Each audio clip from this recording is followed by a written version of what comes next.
ಎಲ್ಲರಿಗೂ ನಮಸ್ಕಾರ. ನಾನು ನಿಮ್ಮ ಚೆನ್ನ. ಈ ದಿನ ಕನ್ನಡ ಕಾಪಿರೈಟಿಂಗ್ ಬರೆಯುವ ವಿಧಾನ ಹೇಗೆ ಅನ್ನೋದು ಈ ಒಂದು ವಿಡಿಯೋದಲ್ಲಿ ತಿಳಿಸ್ಕೊಡ್ತಾ ಇದ್ದೀನಿ.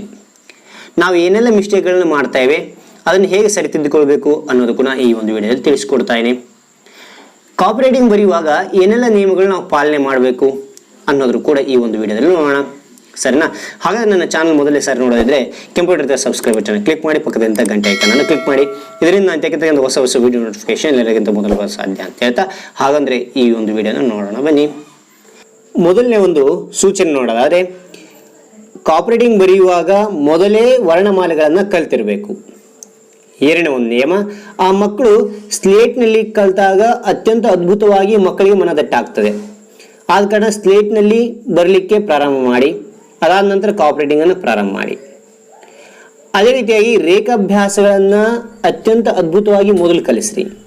ರೇಖಾಭ್ಯಾಸಗಳು ಗೊತ್ತಿಲ್ಲದ ಕಾರಣ ಅಲ್ಲಿ ಮೇಲೆ ಐ ಕಾರ್ಡ್ ಒತ್ತೋದ್ರ ಮೂಲಕ ಆ ಒಂದು ರೇಖಾಭ್ಯಾಸಗಳನ್ನು ನೀವು ನೋಡ್ಬೋದು. ಓಕೆನಾ? ಅದೇ ರೀತಿಯಾಗಿ ಇಲ್ಲಿ ಇನ್ನೊಂದು ಪಾಯಿಂಟ್ ನೋಡೋದಾದ್ರೆ, ಇಲ್ಲಿ ಇಂಗ್ಲಿಷ್ ಕಾಪಿರೈಟಿಂಗ್ 4 ಸಾಲಿನ ಗೆರೆಗಳನ್ನು ಹೊಂದಿರ್ತದೆ, ಆದರೆ ಕನ್ನಡ ಕಾಪಿರೈಟಿಂಗ್ 2 ಸಾಲಿನ ಗೆರೆಗಳನ್ನು ಹೊಂದಿರ್ತದೆ. ಇದು ವ್ಯತ್ಯಾಸ ಆಗ್ತದೆ. ನೀವು ಕನ್ನಡ ಕಾಪಿರೈಟಿಂಗ್ ಖಂಡಿತವಾಗಿ 2 ಸಾಲಿನ ಇಲ್ಲಿ ಬರೆಸಲೇಬೇಕಾಗ್ತದೆ. ಓಕೆನಾ? ಇಲ್ಲಿ ಮಕ್ಕಳಿಗೆ ಧನಾತ್ಮಕವಾಗಿರ್ತಕ್ಕಂತಹ ಪ್ರೋತ್ಸಾಹ ಮಾಡಿ, ಪರವಾಗಿಲ್ಲಪ್ಪ ನಿನ್ನೆಕ್ಕೆ ನೀವು ಚೆನ್ನಾಗಿ ಬರೆದಿದ್ದಾನೆ ಅನ್ನೋ ಒಂದು ಪ್ರೋತ್ಸಾಹ ಕೊಡಿ.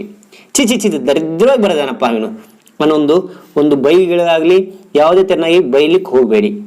ಧನಾತ್ಮಕ ಪ್ರೋತ್ಸಾಹ ಕೊಡಿ ಮಕ್ಕಳಿಗೆ. ಆಗ ಅಕ್ಷರಗಳು ಡೇ ಬೈ ಡೇ ಅವನು ದುಂಡಾಗಿ ಬರಲಿಕ್ಕೆ ಸಾಧ್ಯ ಆಗ್ತದೆ. ಯಾವಾಗ ಅಕ್ಷರಗಳು ದುಂಡಾಗಿ ಹೋಗ್ತದೋ ಆಗ ಮಾರ್ಕ್ಸ್ಗಳು ಕೂಡ ಚೆನ್ನಾಗಿ ಬರಲಿಕ್ಕೆ ಪ್ರಾರಂಭ ಆಗ್ತದೆ. ಅಕ್ಷರಗಳು ಚೆನ್ನಾಗಿದ್ರೆ ಮಾರ್ಕ್ಸ್ಗಳು ಚೆನ್ನಾಗಿ ಬರ್ತವೆ. ಅದನ್ನ ಮಕ್ಕಳಿಗೆ ಮನದಟ್ಟು ಮಾಡಿ ಅಂತ ಹೇಳ್ತಾ, ಮಕ್ಕಳಿಗೆ ಕಾಪಿರೈಟಿಂಗ್ ಮೊದಲು ಕಲಿಸ್ಬೇಕಾದ್ರೆ ನೀವು ಏನ್ ಮಾಡ್ತೀರಾ ಅಂತಂದ್ರೆ ಪೆನ್ಸಿಲ್ನಿಂದ ಪ್ರಾಕ್ಟೀಸ್ ಮಾಡಿಸಿ, ಅದಾದ ನಂತರ ಪೆನ್ನಿಂದ ಪ್ರಾಕ್ಟೀಸ್ ಮಾಡಿಸಿ. ನಾನು ಡೈರೆಕ್ಟ್ ಇಲ್ಲಿ ಪೆನ್ನಿಂದ ಬರಿತಾ ಇದ್ದೀನಿ.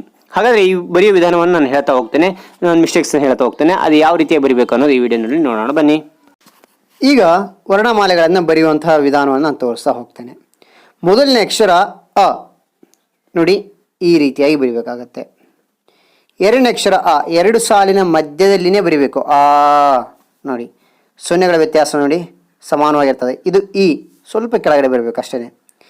ಈ ಮತ್ತೆ ತಲೆ ಕಟ್ಟಿಕೊಟ್ಟು ಇಳಿ ಕೊಡ್ತಕ್ಕಂಥದ್ದು, ಅದು 2 ಗೆರೆಗಳ ಒಳಗೆ ಇರಬೇಕು. ತಲೆಕಟ್ಟು ಮಾತ್ರ ಮೇಲೆ ಇರಬೇಕು. ಉ ನೋಡಿ, 2 ಗೆರೆ ಮಧ್ಯದಲ್ಲಿದೆ. ಊ ನೋಡಿ, ಮೇಲೆ ಗೆರೆ ಲೈನ್ನ ಮಧ್ಯದಲ್ಲೇ ಇದೆ. ಅದನ್ನು ಹೇಳ್ತಾ ಹೋಗಿ. ರು ತಲೆಕಟ್ಟು ಮಾತ್ರ ಮೇಲೆ ಬರಬೇಕು. ಈ 2 ಗೆರೆ ಮಧ್ಯದಲ್ಲೇ ಇದೆ. ಎ ಇದು ಕೂಡ 2 ಗೆರೆ ಮಧ್ಯದಲ್ಲಿದೆ. ಎ ನೋಡಿ ಹೇಗೆ ಬರೆಯೋದು ನೋಡಿ, ಎನ ಆ ಗೆರೆ ಒಳಗಡೆ ಇರಬೇಕಾಗುತ್ತೆ. ಐ ಇದು ಕೂಡ 2 ಸಾಲಿನ ಮಧ್ಯದಲ್ಲಿ ಇರಬೇಕು. ಓ ನೋಡಿ ತೋರಿಸ್ತೇನೆ. ಚಿಕ್ಕ ಸೊನ್ನೆ ಕೊಡಿ, ಚಿಕ್ಕ ಸೊನ್ನೆ ಕೊಟ್ಟು ಮೇಲೆ ಟಚ್ ಆಗಬಾರ್ದು ಗೆರೆಕ್ಕೆ. ಓಕೆನಾ? ಅದೇ ಸೇಮ್ ಆಗಿ ಬರೀತಕ್ಕಂಥದ್ದು. ಓ ಸೇಮ್ ಆಗಿರುತ್ತೆ, ಆದರೆ ತಲೆ ಕಟ್ಟು ಇಲ್ಲಿ ಮೇಲೆ ಏನಿರುತ್ತೆ, ಬಾಲ ಇರುತ್ತೆ. ಸೇಮ್ ಅದೇ ಥರನಾಗಿ ಬರೆಯೋದು. ಔತ್ವ ಕೊಡ್ತಕ್ಕಂಥದ್ದು ಔ ಏನಾಗುತ್ತೆ, ಔ. ಓಕೆನಾ? ಇದು ಆ ಥರನೇ ಇರುತ್ತೆ, ಸೇಮ್ ಆ ಥರನೇ ಬರಿತೇವೆ. ಓಕೆ, 1 ಸೊನ್ನೆಯನ್ನು ಕೊಡ್ತೇವೆ. ಇಲ್ಲಿ ಆಹಾ 2 ಸೊನ್ನೆ ಚಿಕ್ಕ ಸೊನ್ನೆಗಳನ್ನ ಕೊಡ್ತಕ್ಕಂಥದ್ದು.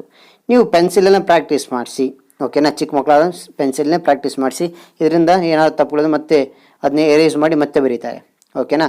ಈಗ ಕ ಆ ಗೆರೆಯ ಅರ್ಧ ಭಾಗದಷ್ಟು ಸೊನ್ನೆಯನ್ನು ಕೊಡಿ, ಆದಮೇಲೆ ತಲೆಕಟ್ಟು ಇದು ಮೇಲೆ ಬರುತ್ತೆ. ತಲೆಕಟ್ಟು ಅನ್ನೋದು ಗೆರೆ ಮೇಲೆ ಬರುತ್ತೆ, ಅದೊಂದು ನೆನ್ಪಿಟ್ಕೊಳ್ಳಿ. ತಲೆಕಟ್ಟು ಅನ್ನೋದು ಗೆರೆ ಮೇಲೆ ಬರುತ್ತೆ. ಖ ಇದು ಗೆರೆ 2 ಗೆರೆ ಮಧ್ಯದೊಳಗಿರ್ತದೆ. ಗ ನಂದಿದ ತಲೆಕಟ್ಟು ಮೇಲೆ ಬರುತ್ತೆ. ಘ ನೋಡಿ, ಅರ್ಧ ಭಾಗದಿಂದ ಚಿಕ್ಕ ಸೊನ್ನೆಯನ್ನು ಪ್ರಾರಂಭ ಮಾಡಿ. ಇಲ್ಲಿ ನೋಡಿ ತೋರಿಸ್ತಾ ಇದ್ದೀನಿ. ಗ ಈಗ ಬರೆದು ಪಕ್ಕದಲ್ಲಿ ಹೀಗೆ ಬರಿತಕ್ಕಂಥದ್ದು. ಚಿಕ್ಕದಾಗಿ ಸೊನ್ನೆ ಕೊಟ್ಟು ತಲೆಕಟ್ಟು ಕೆಳಗಡೆ ಬಾಲ ಕೊಡ್ತಕ್ಕಂಥದ್ದು. ಘ ಞ ಸೇಮ್ ಓ ಇದ್ದಂಗೆ ಇರುತ್ತೆ, ಆದರೆ ಈ ಕೊಟ್ಟರೆ ಸೇಮ್ ನೋಡಿ ಅದೇ ರೀತಿಯಾಗಿರುತ್ತೆ, ಆದರೆ ಮೇಲೆ ಒಂದು ಬಾಲ ಕೊಟ್ಟು ಚಿಕ್ಕದಾಗಿ ಚುಕ್ಕಿ ಇಡ್ತೇವೆ. ಓಕೆ, ಅದಾದ ನಂತರ ಚ ನೋಡಿ, ಈ ಚಿಕ್ಕ ಸೊನ್ನೆ ಕೊಟ್ಟು ನೋಡಿ ಅರ್ಧದಲ್ಲಿ ಅರ್ಧ ಗೆರೆ ಎಳಿತಕ್ಕಂಥದ್ದು. ತಲೆ ಕಟ್ಟು ಅನ್ನೋದು ಮೇಲೆ ಬರುತ್ತೆ. ಚ ಛ ನೋಡಿ ಈ ಛ ಅಂತಕ್ಕಂಥದ್ದು ತೋರಿಸ್ತೇನೆ. ಇದು ಬರಿತಕ್ಕಂಥ ವಿಧಾನ ಇದು ಕರೆಕ್ಟ್ ಆಗ್ತದೆ. ಒಬ್ಬೊಬ್ರು ಬರೀತಾರೆ ಈ ರೀತಿಯಾಗಿ ಬರೀತಾರೆ, ಹೌದಾ? ಇದು ಕರೆಕ್ಟ್ ಆಗುತ್ತೆ, ಇದು ತಪ್ಪಾಗುತ್ತೆ, ಸರಿನಾ? ಛ ಅಂತಕ್ಕಂಥದ್ದು ಹೇಗೆ ಬರೀಬೇಕಿಲ್ಲ ತೋರಿಸ್ತಾ ಇದೆ ನೋಡಿ. ಅಲ್ಲಿಂದ ಪ್ರಾರಂಭವಾಗಬೇಕು, ಮೇಲೆಗೆರೆಯಿಂದ ಪ್ರಾರಂಭವಾಗಿ ಈ ರೀತಿಯಾಗಿ ಛ ಅನ್ನೋದು ಬರಿಬೇಕಾಗ್ತದೆ, ಓಕೆನಾ? ಜ ನೋಡಿ ಓ ಥರ ಬರೆದು ಮೇಲೆ ಕೊಡ್ತಕ್ಕಂಥದ್ದು ಬಾಳವನ್ನು. ಝ ನೋಡಿ 0 ಅಂತಕ್ಕಂಥದ್ದು ಫುಲ್ 2 ಗೆರೆ ಟಚ್ ಆಗಿರಬೇಕು, ತಲೆ ಕಟ್ಟು ಮೇಲೆ ಬರಬೇಕು, ಓಕೆ? ಈ ಅಂತಕ್ಕಂಥದ್ದು ಈ 2 ಸೇಮ್ ಆಗಿರ್ತದೆ, ಮೇಲೆ ಅದನ್ನು ಏನು ಕೊಡ್ತೀವಿ, ಪಕ್ಕದಲ್ಲಿ ಬಾಲನ್ನು ಕೊಡ್ತೇವೆ, ಓಕೆನಾ? ಟ ಈಗ ನೋಡಿ ಟ ಬರಿತಕ್ಕಂಥ ವಿಧಾನವನ್ನು ನಾನು ತೋರಿಸ್ತೇನೆ.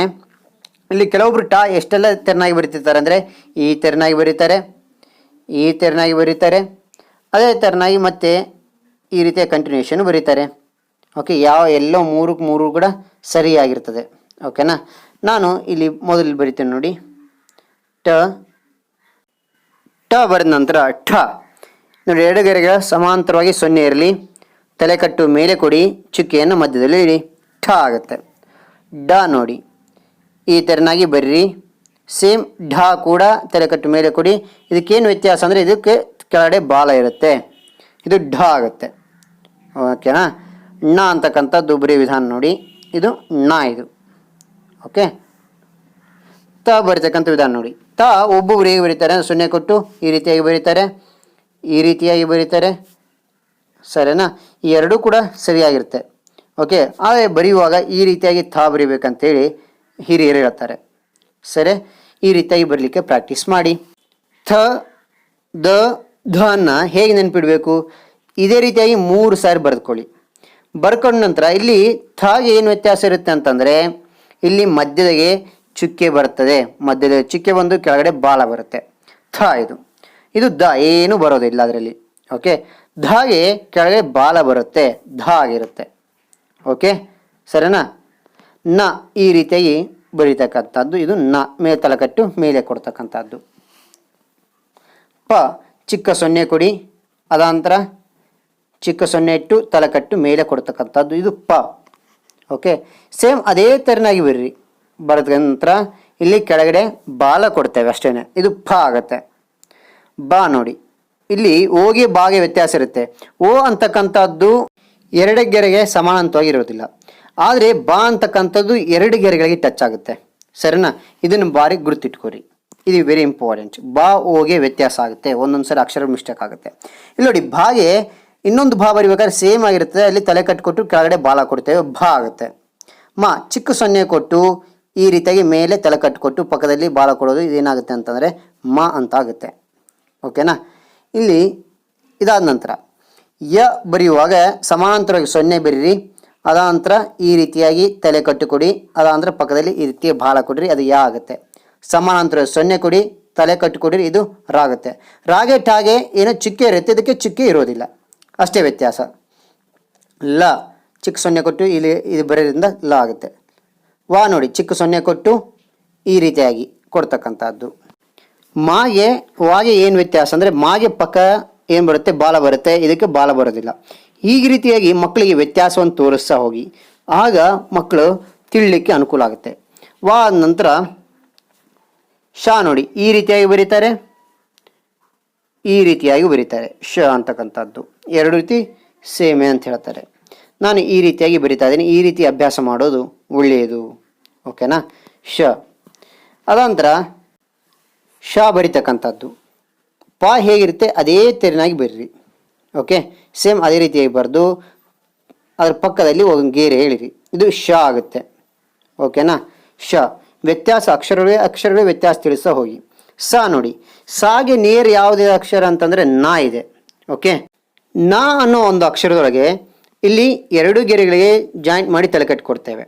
ಇಲ್ಲಿ ಸ ಅನ್ನೋ ಅಕ್ಷರದೊಳಗೆ ಸ ಅಂತಕ್ಕಂಥದ್ದು ಅರ್ಧ ಬರೆದು ಆಗ 0 ಸುತ್ತಿ ಚಿಕ್ಕ 0 ಸುತ್ತಿ ಮೇಲೆ ಅಂತ ತಲೆ ಕಟ್ಟು ಕೊಡ್ತೇವೆ, ಇದು ವ್ಯತ್ಯಾಸ, ಸರಿನಾ? ಅದಾದ ನಂತರ ಹ ನೋಡಿ ಹ ಬರೆಯೋ ಕಾಲಕ್ಕೆ 2 ಗೆರೆಗಳಿಗೆ ಟಚ್ ಆಗಿ ಬರೀತಾರೆ, ಓಕೆ? ಅದು ಮತ್ತು ಈ ರೀತಿಯಾಗಿ ಬರೀತಕ್ಕಂಥದ್ದು, ಓಕೆ? ಇದು ತಪ್ಪು ವಿಧಾನ, ಇದು ಕರೆಕ್ಟ್ ಆಗಿರ್ತದೆ, ಓಕೆ? ಹ ಅಂತಕ್ಕಂಥದ್ದು ಈ ರೀತಿಯಾಗಿ ಬರೀರಿ, ನಾನು ಬರೀತೇನೆ ನೋಡಿ, ಆ 0 ಕೊಟ್ಟು ಇನ್ನೊಂದು ಈ ರೀತಿಯಾಗಿ ಬರೆದು ಮಧ್ಯದಲ್ಲಿ ತಲೆ ಕಟ್ಟು ಕೊಡ್ತಕ್ಕಂಥದ್ದು, ಇದು ಹ, ಇದು ಸರಿಯಾದ ವಿಧಾನ. ಳ ನೋಡಿ ಳ ಈ ರೀತಿಯಾಗಿ ಬರಿಬೇಕಾಗತ್ತೆ. ಈ ರೀತಿಯಾಗಿ ದುಂಡನೆ ಅಕ್ಷರ ನೀವು ಕೂಡ ಬರೀರಿ, ಪ್ರಾಕ್ಟೀಸ್ ಮಾಡಿ. ಪ್ರಾಕ್ಟೀಸ್ ಮಾಡೋದ್ರ ಮೂಲಕ ಮಾತ್ರ ನಿಮಗೆ ಅಕ್ಷರ ದುಂಡಾಗಲಿಕ್ಕೆ ಸಾಧ್ಯ. ಇಲ್ಲದೇ ಇದ್ರೆ ನಿಮಗೆ ಅಕ್ಷರ ದುಂಡಾಗಲಿಕ್ಕೆ ಸಾಧ್ಯ ಇಲ್ಲ.